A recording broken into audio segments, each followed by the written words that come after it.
بسم اللہ الرحمن الرحیم۔ السلام علیکم، میں ہوں گلفام چودھری، آپ دیکھ رہے ہیں IRK نیوز۔ آج ہم بات کریں گے پاکستان کی اعلیٰ عدالتوں میں ہونے والی 4-5 اہم سماعتیں، اہم کیسز جن کی سماعتیں پاکستان کی مختلف عدالتوں میں جاری ہیں۔ فرسٹ آف آل، اسلام آباد ہائی کورٹ میں چیئرمین تحریک انصاف عمران خان صاحب کے حوالے سے ایک کیس کی سماعت جاری ہے، جس کی سماعت جو ہے وہ خود اس کیس کی ہیئرنگ چیف جسٹس اسلام آباد ہائی کورٹ جسٹس عامر فاروق صاحب کر رہے ہیں۔ اس طرح سے ان کے ساتھ ایک اور جج بھی ان کی معاونت کر رہے ہیں۔ اور سورہ اساس آپ دیکھ سکتے ہیں کہ اس کیس میں جو بیسک رول ہے وہ جج ہمایوں دلاور صاحب کا ہے، جن کی طرف سے توشہ خانہ کیس میں ایک ریفرنس بھیجا گیا، جس کو اسلام آباد ہائی کورٹ نے ناقابل سماعت قرار دے کر واپس کر دیا۔ ایک دفعہ، پھر دوسری دفعہ، جب دوسری دفعہ واپس کیس بھیجا گیا تو اس کو جج ہمایوں دلاور صاحب نے بہت تیزی سے اس کی سماعت کی اور عمران خان صاحب کو بغیر حق کے دفاع دیے ان چیزوں کو آگے بڑھایا، معاملات کو آگے بڑھایا، گواہان کو پیش ہونے کا موقع بھی نہیں دیا گیا، اور ایٹ دی اینڈ اس کیس کا فیصلہ سنا کر جج ہمایوں دلاور صاحب پاکستان سے باہر روانہ ہو گئے۔ اس کے بعد جیسے ہی ان کی طرف سے آرڈر ہوا، عمران خان صاحب کو 3 سال قید اور 5 سال کے لیے نائل کرنے کا فیصلہ سنایا گیا، اس کے تھوڑے ہی دیر بعد جو تھا وہ چیئرمین تحریک انصاف کو یہاں سے گرفتار کر دیا گیا زمان پاک سے، اور ان کو اٹک جیل منتقل کر دیا گیا۔ اٹک جیل میں بیسیکلی جو ان کے ساتھ ناروا سلوک رکھا جا رہا ہے، اس حوالے سے کئی درخواستیں ہیں جو اسلام آباد ہائی کورٹ میں زیر سماعت ہیں، پینڈنگ پڑی ہیں۔ اب اس میں جو مختلف ہیلے بہانے ہیں، وہ الیکشن کمیشن کی طرف سے جو وکیل ہیں امجد پرویز صاحب، ان کی طرف سے مسلسل ہیلے بہانے نظر آ رہے ہیں۔ مسلسل ان کی طرف سے جو پیشی ہوتی ہے اس میں تاخیر بھی ہوتی ہے، اور تاخیر کے ساتھ ساتھ تاخیری حربے بھی ہوتے ہیں، کس طرح سے اس سماعت کو آگے ملتوی کروایا جائے۔ برصورت آج کی سماعت، پچھلی سماعت میں انہوں نے کہا تھا کہ میری تیاری نہیں ہے، ان کو 2 دن دیے گئے تھے۔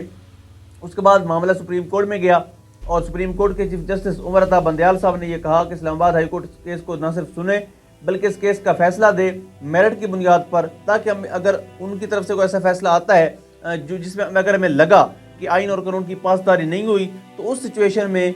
سپریم کورٹ جو ہے اپنا رول پلے کرے گی اور وہ اپنا کردار ادا کرتے ہوئے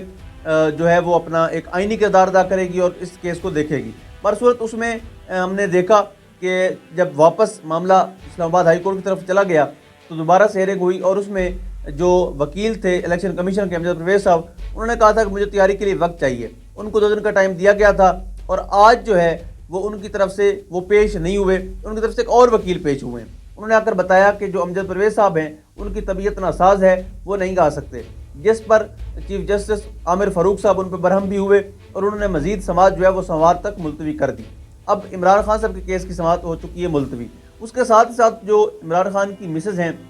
بشرا بی بی، ان کی طرف سے سپریم کورٹ میں ایک درخواست دائر کی گئی ہے، اور اس میں یہ بڑا واضح کہا گیا ہے کہ چیئرمین تحریک انصاف کو جو بنیادی انسانی حقوق ہیں اس سے بھی محروم رکھا گیا ہے اٹک جیل کے اندر، کیونکہ بشرا بی بی اب تک 2-3 ملاقاتیں بھی کر چکی ہیں اٹک جیل جا کر، اور وہ وہاں کے سارے حالات سے واقف ہیں۔ عمران خان صاحب سے وہ جو فیس ٹو فیس ملاقات میں یہ پوچھ بھی چکی ہیں کہ یہاں کے کیا حالات ہیں، آپ کو کن حالات میں رکھا جاتا ہے، کھانے کا کیا بندوبست ہے، آپ کی صحت کے حوالے سے کیا حفاظتی اقدامات کیے گئے ہیں۔ برصورت ان کے مطابق انہوں نے سپریم کورٹ میں درخواست دیتے ہوئے یہ بتایا کہ چیئرمین تحریک انصاف کو جو بنیادی انسانی حقوق ہیں اس سے محروم رکھا گیا ہے، اور ان کو نہ وہاں پر میڈیکل کی سہولت ہے، وہ بیمار ہو رہے ہیں، ان کا وزن جو ہے وہ کم ہو رہا ہے، ان کے جو جان ہے اس کو خطرہ لاحق ہے۔ یعنی اس طرح کے جو تحفظات تھے وہ بشرا بی بی نے وہاں پر سپریم کورٹ میں درخواست دائر کی، اس میں بتایا کہ وہاں پر نظر ثانی کی جائے، اور وہاں پر جو مینجمنٹ ہے ان کو یہ کہا جائے کہ وہ خان صاحب کو ان کے مطابق، کیونکہ ایک سابق وزیر اعظم ہیں تو ان کے جو پروٹوکول ہوتے ہیں، جو کلاس A اور B کا حصہ ہوتا ہے، اس کے مطابق ان کو سہولیات دیں، تاکہ وہ ان معاملات سے جو تنگی ہے ان کو وہاں رہنے میں، سونے میں، اور جو باقی ان کے یہاں تک بتایا گیا کہ ان کے واش روم کے اوپر کیمرے لگائے ہوئے ہیں۔ تو یہ ساری چیزیں اسلام آباد ہائی کورٹ میں تو زیر سماعت ہیں ہی، یہ چیزیں ان کو بتائی گئی ہیں، ساتھ ہی ساتھ اب سپریم کورٹ میں بھی درخواست دائر کر دی ہے بشرا بی بی نے، اور ان کو بھی یہ چیزیں بتائی ہیں۔ اس کے ساتھ ساتھ آج ایک اہم کیس کی سماعت یہ بھی تھی کہ سائفر کیس میں، جس میں وائس چیئرمین تحریک انصاف شاہ محمود قریشی صاحب کو گرفتار کیا گیا تھا، اور ان کو اس کیس میں FIA نے 3 دن کا ریمانڈ لیا تھا، 4 دن کا ریمانڈ منظور ہوا تھا، انہوں نے 14 دن کا ریمانڈ مانگا تھا۔ اس 4 دن کا ریمانڈ مکمل ہونے کے بعد آج دوبارہ ان کو پیش کیا گیا، اور دوبارہ سے 9 دن کے جسمانی ریمانڈ کی استدعا کی گئی، جس کو آفیشیل سیکرٹ ایکٹ کی ایک خصوصی عدالت جو قائم کی گئی ہے، انہوں نے فیصلہ محفوظ کیا اور پھر سنایا کہ 3 دن کا جسمانی ریمانڈ دیا شاہ محمود قریشی صاحب کا، اور ان کو FIA حکام کے حوالے کیا۔ یعنی مزید انویسٹیگیشن کرنے کی اجازت دی۔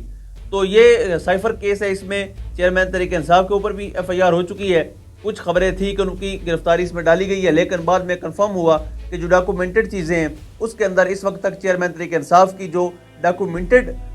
اریسٹ ہے اس معاملے میں وہ بالکل نہیں کیا گیا۔ اس وقت تک اگر عمران خان صاحب اٹک جیل میں ہیں تو وہ توشہ خانہ کے اسی کیس میں ہیں، اسی فیصلے کے تناظر میں ہیں جو جج ہمایوں دلاور نے کیا ہے۔ اس فیصلے کے علاوہ کسی کیس میں بھی ان کو گرفتار نہیں کیا گیا۔ ساتھ ہی سے ہم بتاتے چلیں کہ جو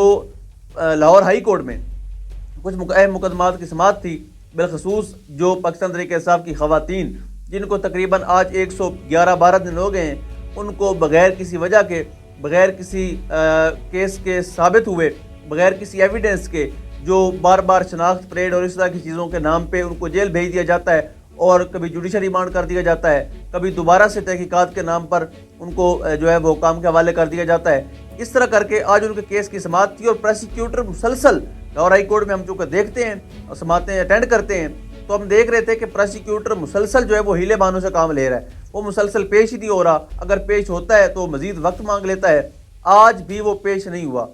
اس لاسٹ ٹائم کہا گیا تھا کہ اگر پروسیکیوٹر پیش نہیں ہوتے تو اس کیس کو جو ہے وہ آگے ملتوی کر دیا جائے گا۔ آج پھر اس کیس کو دوبارہ سے منڈے تک اس کی سماعت کو ملتوی کر دیا گیا۔ یہ تھی پیش رفت پاکستان تحریک انصاف کی خواتین کے حوالے سے۔ ساتھ ہی ساتھ جو ڈاکٹر یاسمین راشد صاحبہ ہیں یا عمر سرفراز چیمہ صاحب ہیں، محمود رشید صاحب ہیں، ان کے حوالے سے بھی اجازت دے دی گئی ہے کہ جو یہاں پر سرور روڈ پر جلاؤ گراؤ ہوا تھا اس کیس کے حوالے سے جو تھانہ سرور روڈ میں ایف آئی آر درج ہے اس کی انویسٹیگیشن کے لیے بھی الاؤ کر دیا گیا ہے۔ جج اجاز بٹر صاحب نے یہ اجازت دی ہے کہ آپ بے شک جا کر جیل کے اندر جو ہے وہ آپ انویسٹیگیشن کر سکتے ہیں، وہاں پر تحقیقات کر سکتے ہیں، ان سے ان جو سوالات آپ کے پاس سوال نامہ ہے اس کیس کے حوالے سے ان کے جوابات لے سکتے ہیں۔ ساتھ ہی ساتھ آج عمران خان کے پولیٹیکل سیکرٹری سجاد علی خان صاحب، جن کو عمران خان صاحب کے ساتھ ہمیشہ دیکھا جاتا رہا، جو ہمیشہ سے جب بھی خان صاحب عدالتی کارروائیوں میں جاتے تھے پیشی کے لیے یا جہاں بھی ان کو پولیٹیکل ایکٹیویٹیز ہوتی تھیں تو جو سجاد علی خان صاحب ہیں وہ ان کے ساتھ ہی ہوتے تھے، ان کو اکثر ان کے ساتھ دیکھا جاتا تھا۔ ان کو گرفتار کیا گیا تھا جس دن چیئرمین تحریک انصاف کو گرفتار کیا گیا، اس دن ان کے پرسنل سٹاف کو بھی گرفتار کیا گیا تھا اور ان کے اوپر ایک کیس بنایا گیا تھا کہ یہ انہوں نے کار سرکار میں مداخلت کی ہے۔ اور جب ہم یہ پولیس کا موقف تھا کہ جب ہم چیئرمین تحریک انصاف عمران خان صاحب کو گرفتار کر رہے تھے تو انہوں نے ہمارے ساتھ مزاحمت کی، لڑائی کی اور پتہ نہیں اس طرح کے کچھ الزامات بھی لگائے گئے ایف آئی آر کے اندر۔ تو اس کیس میں عدالت نے ان کو ضمانت دے دی تھی، باقی سب بری ہو گئے تھے، لیکن سجاد علی خان جو تھے وہ ان کو لاپتہ کر دیا گیا تھا۔ آج جب لاہور ہائی کورٹ نے اس کیس کا نوٹس لیا تو آج ان کو کافی دنوں کے بعد جو ہے لاہور ہائی کورٹ میں پیش کر دیا گیا اور انہیں بتایا گیا کہ یہ ہماری کسٹڈی میں تھے لیکن بھاگ گئے تھے، جس پر جج صاحب نے پوچھا کہ کیا آپ واقعی بھاگ گئے تھے، جس پر جو عمران خان صاحب کے پولیٹیکل سیکرٹری ہیں سجاد علی خان صاحب، انہوں نے یہ بتایا کہ جی میں پولیس کسٹڈی سے فرار ہو گیا تھا۔ پرسوں وہ دوبارہ سے پولیس نے ان کو کسٹڈی میں لیا، اس کیس میں ان کو پیش کیا اور ساتھ ہی ساتھ اس پیشی کے بعد ان کو پھر کینٹ کچہری لے کر چلے گئے۔ یہ اب تک کی اہم کیسوں کی سماعت تھی جو پاکستان کی بڑی عدالتوں میں اسلام آباد ہائی کورٹ میں، سپریم کورٹ میں اور لاہور ہائی کورٹ میں ہوئی تھی۔ اب تک کے لیے اتنا ہی، اپنے میزبان کو اجازت دیجیے۔ اللہ نگہبان۔